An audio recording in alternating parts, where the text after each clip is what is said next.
Welcome to cook with ரேஷ். நம்ம இன்னைக்கு என்ன பார்க்க போறோம்னா ½ kg மட்டன் பிரியாணி தான். வாங்க எப்படி செய்யுதுன்னு பார்க்கலாம்.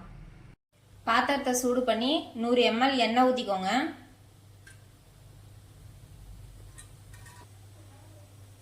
ஒரு டேபிள் ஸ்பூன் நெய் சேர்த்துக்கோங்க. எண்ணெய் சூடானதும் பட்டை, கிராம்பு, ஏலக்காய், பிரியாணி இலை தேவையான அளவு சேர்த்துக்கோங்க.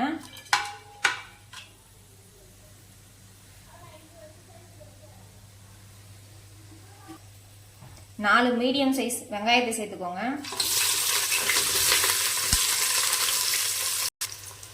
வெங்காயம் பொன்னிறமா வர அளவுக்கு நல்லா வதக்கி எடுத்துக்கோங்க. வெங்காயம் இந்த அளவுக்கு வதங்கினதுக்கு அப்புறம் 1.5 டேபிள் ஸ்பூன் காஷ்மீரி மிளகாய் தூள் சேர்த்துக்கோங்க.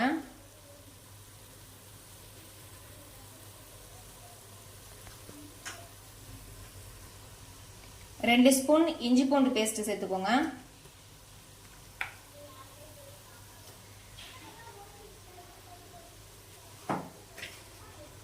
இஞ்சி பூண்டோட பச்சை வாசனை போனதுக்கு அப்புறம் அரை கைப்பிடி அளவு புதினா சேர்த்துக்கோங்க.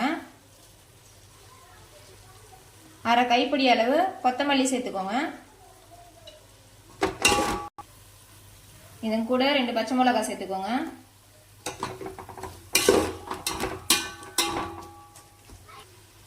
நூறு ml தயிர் சேர்த்துக்கோங்க.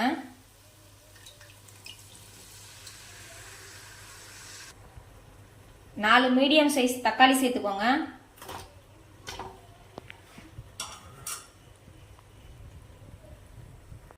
கல்லுப்பு கொஞ்சம் சேர்த்து தக்காளி நல்லா வதக்கிக்கோங்க. கறியை மீடியம் ஃப்ளேம்ல 3 விசில் விட்டு வேக வச்சு எடுத்துக்கோங்க.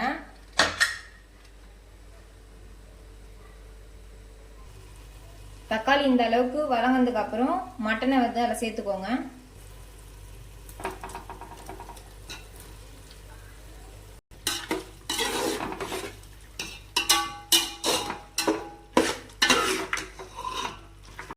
மட்டன் சேர்த்ததுக்கு அப்புறம் லோ ஃப்ளேம்ல ஒரு 5 நிமிஷம் தட்டு போட்டு மூடி விடுங்க.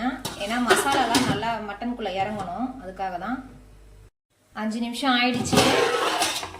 எண்ணெய் இந்த அளவுக்கு பிரிஞ்சு வந்திருக்கும். இப்போ 1க்கு 1.5 வீதம் தண்ணி சேர்த்துக்கலாம். நான் மட்டன் வேக வச்ச தண்ணி மீதி இருக்குல்ல, அதையும் இதில் சேர்த்துக்கிட்டேன். தண்ணி சேர்த்ததுக்கு அப்புறம் கொஞ்சம் உப்பு காரம்லாம் பார்த்துக்கோங்க. பார்த்ததுக்கு அப்புறம் தட்டு போட்டு ஒரு தலை கொதி வர வரைக்கும் மீடியம் ஃப்ளேம்ல விட்டுருங்க.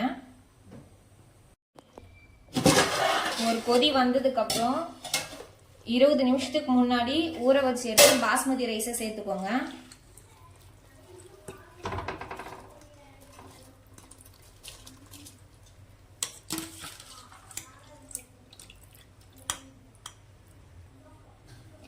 அரிசி போட்டதுக்கு அப்புறம் தட்டு போட்டு ஹை ஃப்ளேம்ல 1 நிமிஷம் வைங்க. 1 நிமிஷம் ஆனதுக்கு அப்புறம் லோ ஃப்ளேம்ல ஒரு 10 நிமிஷம் வச்சுக்கோங்க. 10 நிமிஷத்துக்கு அப்புறம் தட்டை ஓப்பன் பண்ணிக்கோங்க. தண்ணிலாம் வடிஞ்சு இந்த அளவுக்கு வந்ததுக்கு அப்புறம் கொஞ்சமா புதினா கொத்தமல்லி சேர்த்துக்கோங்க. இது கூட கொஞ்சமா நெய் சேர்த்துக்கோங்க.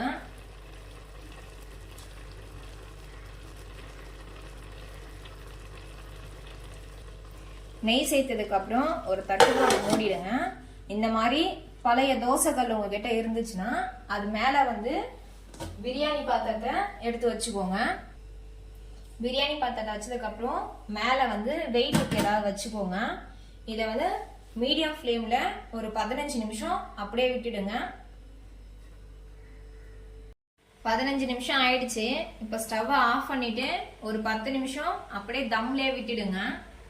10 நிமிஷம் ஆயிடுச்சு. வாங்க பிரியாணி ஓபன் பண்ணி பார்க்கலாம் எப்படி வந்திருக்குன்னு.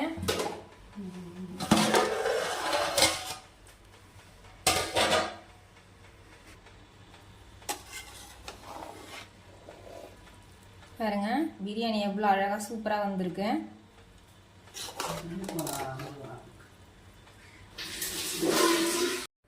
இந்த பிரியாணி உங்களுக்கு பிடிச்சிருந்தா நீங்களும் வீட்டில் ட்ரை பண்ணி பாருங்க. இந்த மாதிரி வீடியோவை தொடர்ந்து பார்க்க குக் வித் ரேஷ்க்கு லைக் பண்ணுங்க, ஷேர் பண்ணுங்க, சப்ஸ்கிரைப் பண்ணுங்க. தேங்க்ஸ் ஃபார் வாட்சிங்.